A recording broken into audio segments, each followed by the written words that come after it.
Bonjour à tous et bienvenue sur la première vidéo de ma playlist Un thé, un sujet. Et le thé qui nous accompagne aujourd'hui est un thé de chez Ramon, orange, cannelle, gingembre, parfaitement dans le thème du jour qui est Noël et plus particulièrement nos idées reçues. Et la première idée reçue est que Coca-Cola aurait inventé le Père Noël en rouge et blanc.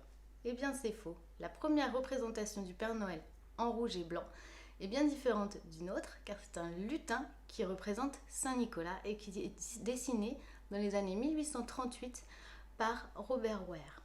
Il a ensuite été repris à l'image telle que nous le connaissons en 1860 par le dessinateur et caricaturiste Thomas Nast qui a représenté le Père Noël à plusieurs reprises avec l'image que nous avons aujourd'hui, le gros bonhomme, la barbe blanche, le rouge et le blanc pour un journal américain. Et c'est que vers les années 1930 que Coca-Cola a démocratisé le Père Noël. Idée reçue numéro 2. Jésus serait né le 25 décembre. Ben non, pas tout à fait. La date de naissance de Jésus est encore aujourd'hui sujet à débat.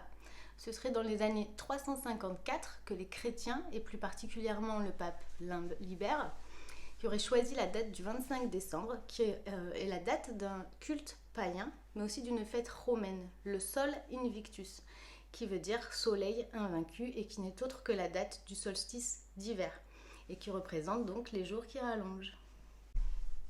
Idée reçue numéro 3. Le Père Noël est universel. Eh bien non. Chaque culture, chaque pays a une représentation à lui du Père Noël. Vous avez Saint-Nicolas, qui est encore très présent aux Pays-Bas, en Belgique, mais aussi dans le nord de la France et dans d'autres pays nordiques, et dans d'autres régions de France aussi. Vous avez Santa Claus, qui n'est autre que la traduction de Saint-Nicolas. Et Saint-Nicolas, qui est aujourd'hui en quelque sorte considéré comme l'ancêtre du Père Noël. Nous avons Ded Moroz, je ne suis pas sûre de la traduction, enfin de la prononciation, qui signifie grand-père gel, qui pour les pays slaves est un peu l'équivalent de notre Père Noël à nous, mais souvent vêtu de bleu. Lui, il dépose les cadeaux le soir du Nouvel An. Et pour les orthodoxes russes, c'est à la date du 7 janvier. En Suède, nous avons Jules Tonte, qui n'est autre qu'un petit lutin qui a sa façon bien à lui de donner les cadeaux le 24 décembre. Alors il tape violemment à la porte, il vous jette les cadeaux et il part aussi vite. Donc voilà, nous avons plusieurs représentations de Père Noël. Vous pouvez me dire aussi en commentaire si vous en avez d'autres ou si vous voulez développer un peu ce que j'ai dit déjà. Ce sera toujours sympa d'en apprendre un peu plus. Et enfin, une phrase qu'on entend régulièrement à cette période de l'année. Noël, c'est commercial. Eh bien non, je ne suis pas d'accord. Noël, on le fête depuis des années, de manière bien différente, selon la culture, selon la religion, selon l'époque, selon le pays. Mais ça n'a jamais eu un but commercial. C'est nous, consommateurs, qui ont rendu cette fête commerciale et on ne peut pas en vouloir au commerce de jouer le jeu. Comme dirait notre ami Coluche, s'il suffisait qu'on n'achète plus pour que ça ne se vende pas. Ça veut tout dire. Ce que j'aimerais vous dire, c'est que c'est le moment de l'année où le temps s'arrête un peu, où on peut retrouver des moments en famille, où on peut se retrouver autour d'un bon repas, où on peut prendre le temps d'aller faire quelques marchés de Noël.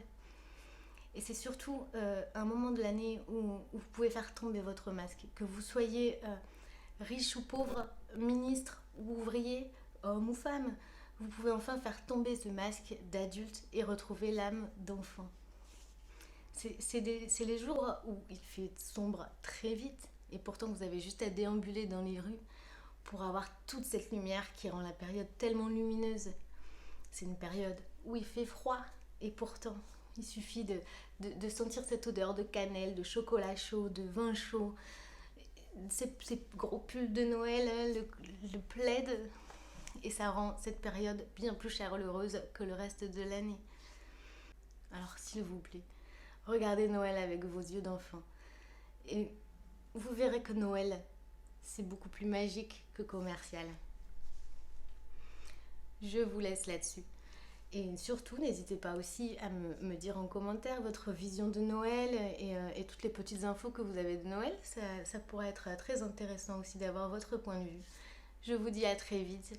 Je vous souhaite une belle journée. Soyez heureux. Bye.